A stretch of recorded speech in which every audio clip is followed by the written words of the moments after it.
J'ai payé 600 000 de taxes dans les 10 dernières années à la Ville de Montréal.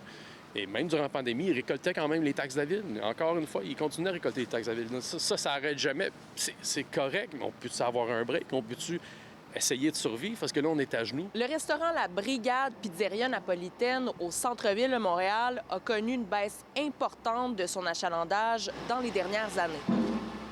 Mais nos chiffres d'affaires ont baissé de 50 un petit peu plus même. Là, on arrive dans les mois de janvier, février, donc c'est encore plus difficile. Et comme vous voyez, là, il n'y a pas de stationnement sur la rue. Ils ont enlevé tous les stationnements, on ne sait même pas pourquoi. Rien pour aider, il y a une nouvelle phase de travaux qui est commencée depuis le début de l'année au centre-ville. On est sur la rue Stanley, tout près du restaurant. Pour compenser les pertes engendrées par les travaux, la Ville octroie des aides aux commerçants. Or, la Brigade Pizzeria Napolitaine n'y a pas droit pour une raison bien particulière. En fait, la Ville a décidé que la phase 2 s'arrêtait au milieu de la rue ici.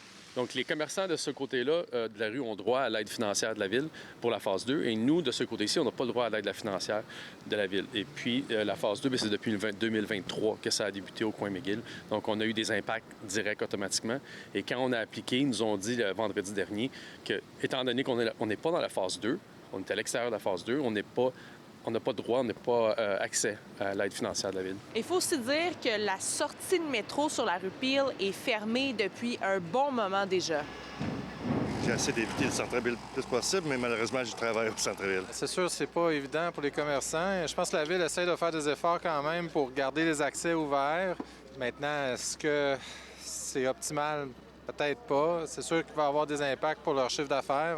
C'est le prix à payer à quelque part pour mettre notre ville en bon état. Le conseiller de la Ville dans Ville-Marie, Leslie Roberts, indique qu'il s'agit d'une bévue de l'ancienne administration et il assure que la frontière qui encadre les aides financières sera modifiée. Ça n'a pas de bon sens que quelqu'un a coupé Stanley en deux.